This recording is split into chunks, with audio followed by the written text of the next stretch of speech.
I know we've asked you a lot about over the last 6 weeks about adjusting to Deshaun and everything. What can you take now that you've had that 6 weeks in totality? What is the biggest thing that you feel like next year, really is important to do to maximize what he can do?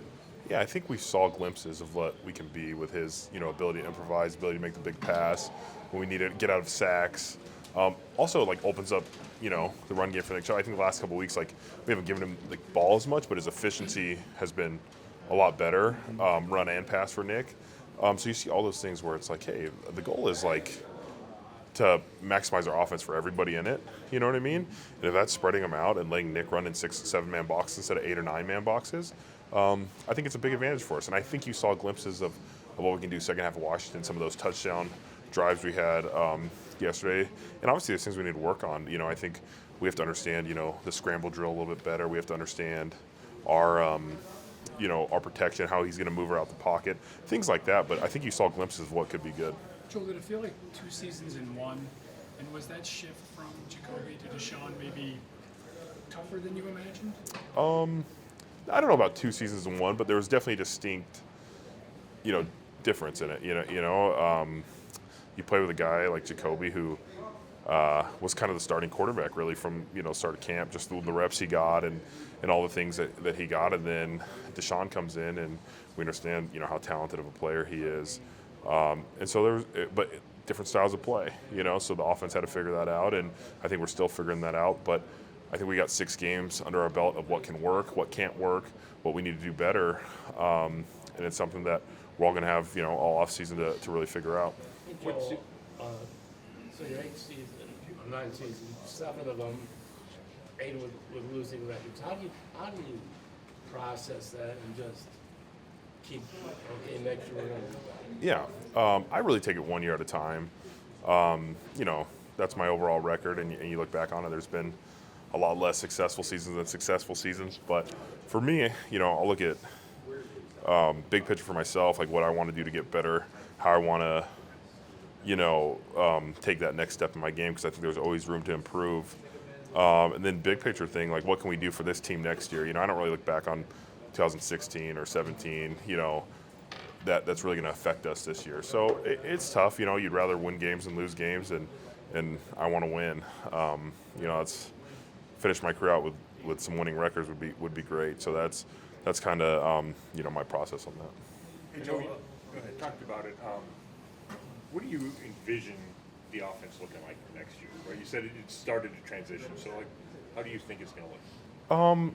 I think you're going to see more early down passing, more spread approaches, and that doesn't mean we're not going to run the ball or get the ball in Nick's hand, because he's one of our best playmakers, if not our best.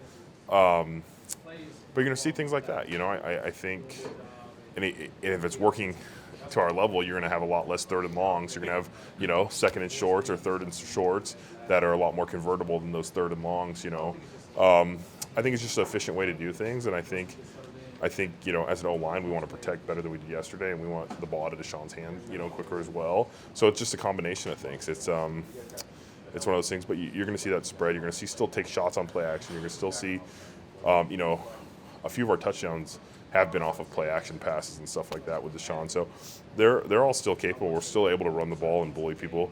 At the end of the day, it'd be great if you could get him in 6-man boxes, and then we can run the ball with Nick, because I think he'll be even more dangerous if we can do that. Is it going to take an adjustment mentally as an offensive lineman that maybe it's going to be pass pro early and you got to do that more? Yeah, and I think for us, though, mostly is like you just have the mentality that the play could last forever.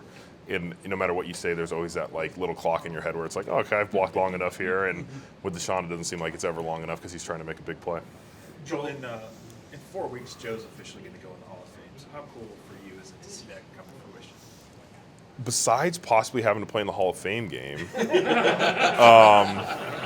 it's huge. Now, I mean, to have a teammate, that's going to make the Hall of Fame is pretty dang special, and he deserves it. He, one of the best left tackles to ever play, especially of his generation. So it'll be really cool to see it, and hopefully I can get out of camp or something and go see him get inducted into the ceremony.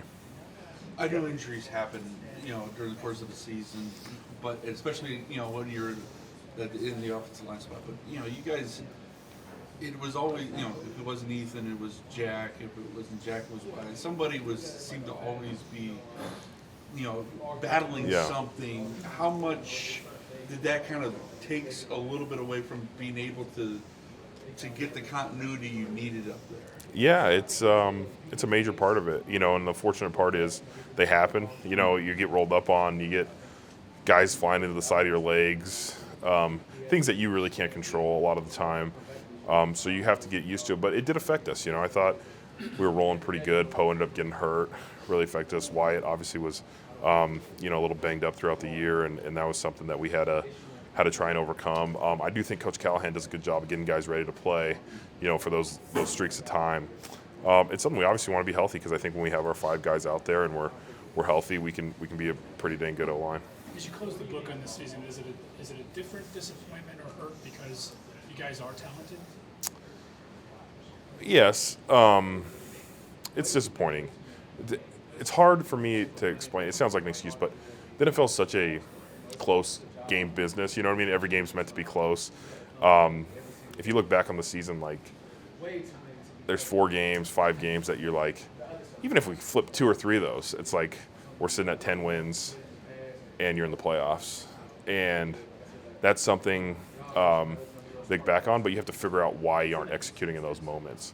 And I thought about it a lot, honestly, like what's happening in those moments. And it's like, you just have to figure out a way to do it. I think once you start doing it, it just happens. And then you're going to turn, into a consistent winner. You guys had the playoff here in 2020, and I know 2020 was its own separate thing, almost entity as a season. But are you a little disappointed that wasn't the start? That getting that taste of it, 11 wins and all that didn't have a longer shelf life in terms of what it did for the organization. Yeah, it was frustrating. I thought we were, it's never easy in the NFL, but I thought that was going to, take us to that level of, hey, we're a playoff team every year. We're going to try and compete for the AFC North every year and see where we're at. And it didn't happen, the last 2 years. But I do have faith that we have, the right core of players, the right coach, to make that job and to take us to that level. It kind of follows what Chris and Jeff were asking, but it sounds like you've taken this season harder. Is that true? Is that just because you've been around longer? I hate using the word, but I'm getting older, I'm getting older, and you don't know how many years you have left playing. I'm not in year 2 or 3 where it's like, hey, I got a lot of time left. So it's one of those things where I want to win. Like, everybody wants to win, but you put in the work, you play this game. Obviously, there's, we get paid a lot of money. It's a dream to play this game, to just even have the opportunity to play it. But at the end of the day, we all want to win a Super Bowl. And, you feel like a little bit of your career's, empty if you don't have that opportunity. So, you run out of time eventually. Kind of off of that, I mean, you played with Joe, and Joe is, of his generation, maybe the best left tackle. Do you kind of look at him and say, he had all of this, but, I don't want to, obviously you want the personal, but Yeah. you want, I mean, does that kind of...